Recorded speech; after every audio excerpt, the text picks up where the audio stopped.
नमस्कार दोस्तों, आप सभी का स्वागत है मेरे YouTube चैनल मीना संजय बल्दिया ब्लॉग में। और मैं उत्तराखंड के बेहद ही खूबसूरत जिले पिथौरागढ़ से करती हूँ ब्लॉगिंग। और आज आप मुझे देख सकते हो, मैं पूरी सजी धजी हूँ और बिल्कुल न्यू साड़ी पहनी है मैंने। और न्यू डाला है पिछौड़ा, और वो इसलिए डाला है क्योंकि आज है वट सावित्री और आज है मेरा वट सावित्री का व्रत। तो आज मैं आप लोग को बताऊंगी कि वट सावित्री का व्रत हर किसी महिलाओं को क्यों करना चाहिए। तो जैसे कि आप सभी लोगों को पता है कि जो भी फास्ट रखते हैं उन्हें सावित्री और सत्यवान की कहानी तो पता होगी, लेकिन जिन्हें नहीं पता है तो उन्हें मैं अपने द्वारा आज आप लोगों के सामने बताना चाहती हूँ। तो बहुत पुरानी बात है, एक राजा थे अश्वपति, जिनकी शादी को बहुत टाइम हो गया था, लेकिन उनके घर में कोई भी संतान उत्पन्न नहीं हुई। तो उन्होंने अपने घर पे कुछ ज्योतिषियों को बुलाया और ज्योतिषियों से पूछा अपनी कुंडली दिखाकर कि क्या मेरे भाग्य में संतान है या नहीं है। तो ज्योतिषियों ने उनकी कुंडली देखी और उन्हें बताया कि आपके भाग्य में एक बहुत ही सुंदर और सुशील और बहुत ही अच्छी एक कन्या है। तो राजा ये सुनकर बहुत प्रसन्न होते हैं, लेकिन फिर ज्योतिषी बताते हैं, लेकिन एक दुख की खबर ये है कि जैसे ही वो कन्या बड़ी होगी, उसका विवाह होगा, तो उसके विवाह के 1 साल के बाद वह विधवा हो जाएगी। तो ये बात सुनकर राजा बहुत ज़्यादा दुखी हुए, लेकिन कुछ समय के बाद राजा के घर में एक बहुत ही सुंदर कन्या उत्पन्न हुई। उस कन्या का नाम रखा गया सावित्री। धीरे धीरे सावित्री बड़ी हुई और एक दिन सावित्री जंगल की ओर घूमने निकली। जंगल की ओर घूमने निकली तो सावित्री ने जंगल पर एक जगह विश्राम किया, और विश्राम करते ही सावित्री ने जैसे ही अपनी आंखें खोली तो सामने एक बहुत बड़ा वृक्ष था, और उस वृक्ष में उसने एक बहुत ही सुंदर पुरुष को देखा जिसका नाम था सत्यवान। सत्यवान जो था वो पेड़ पे लकड़ियां काट रहा था, और उसकी सुंदरता और उसके रंग रूप को देखकर उसे देखकर सावित्री को बहुत ज्यादा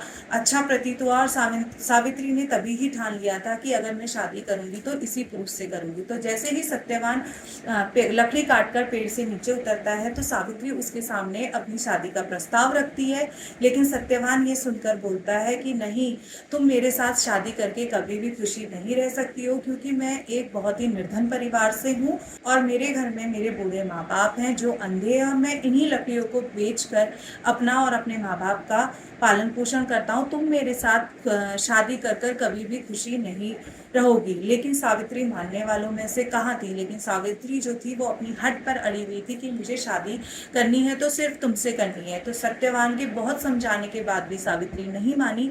तो सत्यवान ने बोला कि चलो तुम मेरी कुटिया में चलो और ये प्रस्ताव मेरे माता पिता के सामने रखो।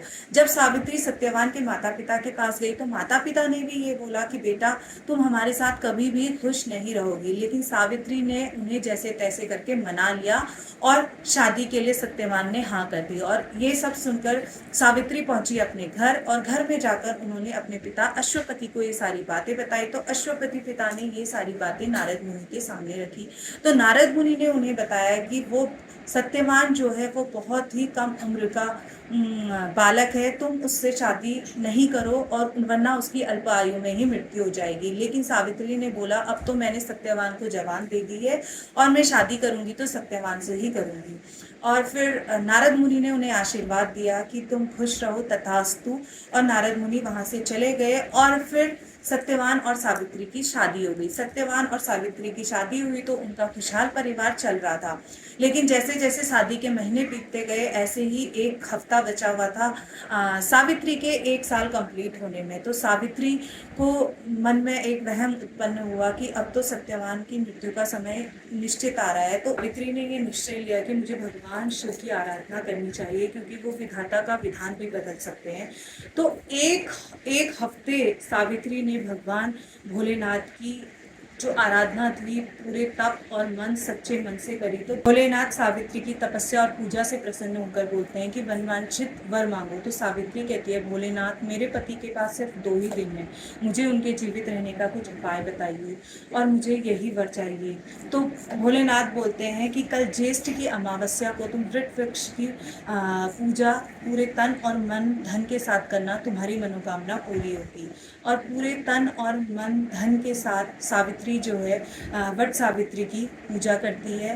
और भोलेनाथ उन्हें वरदान देते हैं कि तुम्हारी मनोकामना पूरी होगी। दूसरे ही दिन सत्यवान जैसे ही जंगल की ओर लकड़ी काटने के लिए जाता है तो सावित्री जिद करती है कि मैं भी आऊँगी और अपने सास ससुर को और सत्यवान को मनाती है कि मैं भी साथ में जाऊँगी। और सत्यवान के साथ सावित्री भी जंगल में जाती है और जैसे ही सत्यवान जंगल में लकड़ी काटने के लिए पेड़ पर चढ़ता है तो वैसे ही उसके सर में दर्द हो जाती है। तो सत्यवान नीचे आता है और सावित्री से कहता है मेरे सर में बहुत ज़ोरों से दर्द हो रहा है, मैं आराम करना चाहता हूँ। और सत्यवान नीचे आराम करता है। वैसे ही सावित्री जैसे ही सत्यवान का सर अपनी गोद पर रखती है तो एक दिव्य पुरुष सावित्री को दिखाई देता है। तो सावित्री पूछती है आप कौन हो? तो वो दिव्य पुरुष बोलता है कि मैं यमराज हूँ और तुम्हारे पति की आयु समाप्त हो चुकी है, मैं तुम्हारे पति को लेने आया हूँ। और वो दिव्य पुरुष जो है सत्यवान के प्राण को लेकर चल जाता है और उसके पीछे पीछे सावित्री भी जाती है। और फिर यमराज पीछे देखता है तो सावित्री उसके पीछे आती है। तो यमराज बोलता है कि तुम अपने पति के प्राणों के अलावा मुझसे कोई भी 3 वरदान मांग सकती हो।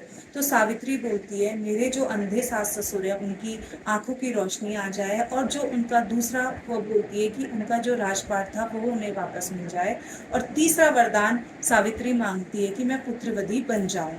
राज आशीर्वाद देते हैं कि तुम्हारी मनोकामना पूर्ण हो और फिर आगे को चलने लगते हैं। कुछ समय आगे चलने के बाद यमराज फिर पीछे देखते हैं तो सावित्री उनके पीछे पीछे आ रही होती है। तो यमराज को बहुत ज़्यादा गुस्सा आता है और वो पूछते हैं कि जो तुमने मुझसे वर मांगे वो वर मैंने तुम्हें दे दिए, तुम फिर भी मेरे पीछे क्यों आ रही हो? तो सावित्री कहती है आपने मुझे वरदान दिया है, मैं पुत्रवती हूँ, मेरे पति को लेके जा रहे हो, बिना पति के मैं पुत्रवती कैसे हो सकती हूँ? इतने में यमराज को बहुत ज्यादा गुस्सा आता है। यमराज कहते हैं सावित्री तूने बड़ी चतुराई से मुझे धर्म संकट में डाला है, जाओ मेरा दिया हुआ वचन असत्य नहीं होगा। कुछ ही समय के बाद यमराज के दोनों वरदान भी पूरे हो गए, उसके अंधे सास ससुर की आंखों में रोशनी आ गई और उनको उनका राजपाट मिल गया और वो खुशी खुशी जीवन व्यतीत करने लगे। और सावित्री और सत्यवान के भी 100 पुत्र हुए और उनके पिता अश्वपति के भी 100 पुत्र हुए।